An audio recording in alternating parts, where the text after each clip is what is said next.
Court hearings will resume today in lawsuits against radio host and conspiracy theorist Alex Jones. I don't know exactly what happened. Sandy Hook's inconclusive. For years, Alex Jones was the most powerful voice behind a disturbing conspiracy theory that the Sandy Hook shooting was a massive hoax. Several families from the 2012 Sandy Hook massacre are suing Jones for defamation. He has claimed the school shooting was a hoax. Alex Jones is making news, and the parents of the victims of the Sandy Hook shooting in Connecticut are quite disturbed by some of the messages he's sending out. Jones has used his media platform to call the mass shooting at an elementary school that killed 26 people a hoax. People who believe Jones have for years harassed and taunted families of the victims.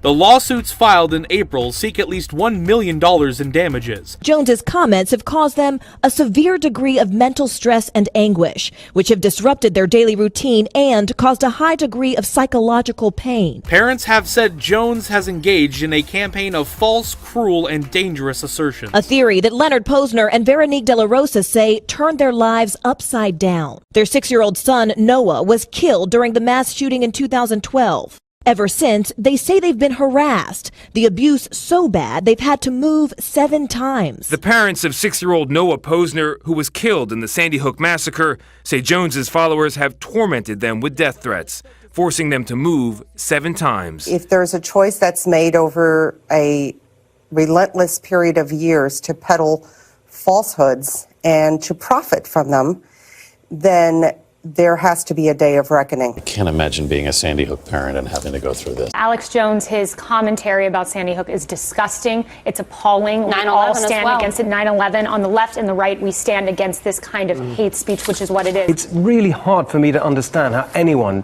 can be so sick in the head. They're alleging in these lawsuits a conspiracy. Our reporter in the courtroom said that Jones' attorney told the judge today his client's comments are political speech and commentary and not defamatory. I take a lot of flack for coming on your show and representing you. There are a lot of people angry at me, good friends, family. That, like that you said, CNN's not calling anymore. And I say, well, tell me if you hate this guy so much, show me what the problem is. And they'll send me a link to the New York Times, or they'll send me a link to some other article saying, paraphrasing what you said. And I said, yeah, but now bring me to the original source.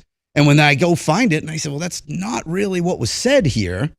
Well, then there's like this backpedal. It's like, well, he's enabling such speech, or he's encouraging it. I say, wait a second. What I want you to think about is how we need a robust marketplace of ideas. There was another lawsuit this week targeting people that promote conspiracy theories. It involves Infowars and the host of Infowars, Alex Jones. Already, Infowars is at risk of losing its YouTube channel. And now this lawsuit is trying to take Jones and Infowars and others to court, saying they're responsible for promoting hoaxes that actually are defamatory toward the people involved. CNN has been basically a martyr for free speech for the last 24 hours.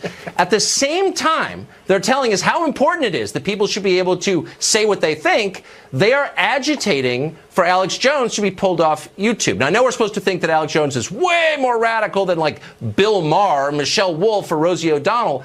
But he's got a point of view, and CNN is trying to squelch his point of view. Alex Jones promotes conspiracy theories and foments hatred of media.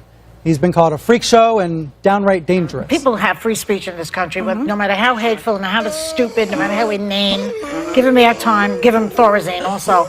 What is the matter with this person? I don't like giving people like Alex Jones a platform. The hypocrisy is just astounding. And I guarantee you that if you flipped over to CNN right now, there would not be a single story about the Twitter shadow banning. There would not be a single story. And the only story you would see about YouTube pulling Alex Jones videos would be probably something celebratory about a scalp of sorts for managing to eventually get their way on that story. Jones's lawyers will be back in court for a separate defamation case related to the Parkland shooting tomorrow. This was probably the first time that anybody in that courtroom had actually watched Infowars, had actually seen what you said. And if you watch what you said and you compare that to what the press has reported that you said, it's as if those two things are happening on two different planets. There are obviously strong protections for media organizations, even ones that are revolting, like Infowars. So how do you expect to win? I think the case for defamation is strong. Now, although Jones now admits that the Sandy Hook shooting was real, he stands by his skeptical message, the one he's been spreading to his more than 5 million listeners. Jones says he now believes Sandy Hook did happen, but argues his comments are protected by the First Amendment. Today, Spotify pulled multiple episodes of his podcast for violating its hate content policies. The court battle coincides with Spotify's decision to remove several episodes of Jones's podcast for violating the music streaming service's hate speech policy. So you're using the court process to challenge conspiracy theories. It's really interesting. I watched that video sitting there in that courtroom end to end, and at no point did you in that video say anything like what they've said you said. I mean, these are the videos they're suing me for. That's true. I'm sorry for your kids. I believe they died. That turns into I'm sending troops to their houses. These families say they've had to deal with years of abuse and harassment from those claiming Sandy Hook was a hoax. They're blaming Alex Jones and his Infowars show, and they say he's the big reason why. Look, when you look at the actual video, you look at the primary source.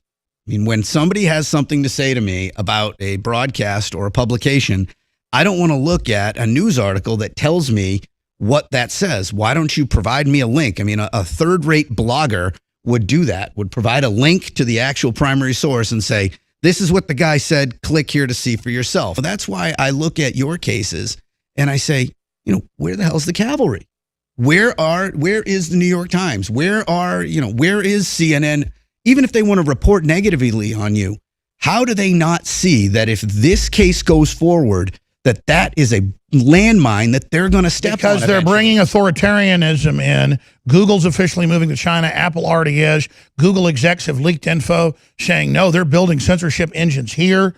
It's already here, Mark. We're going to go into a post-freedom world. The New York Times calls me the post-truth world. No, you're the post-truth world that lied about WMDs. The truth tried to come back. Now you're trying to silence everything. They're going for broke, Mark. They believe it's going to be selectively enforced.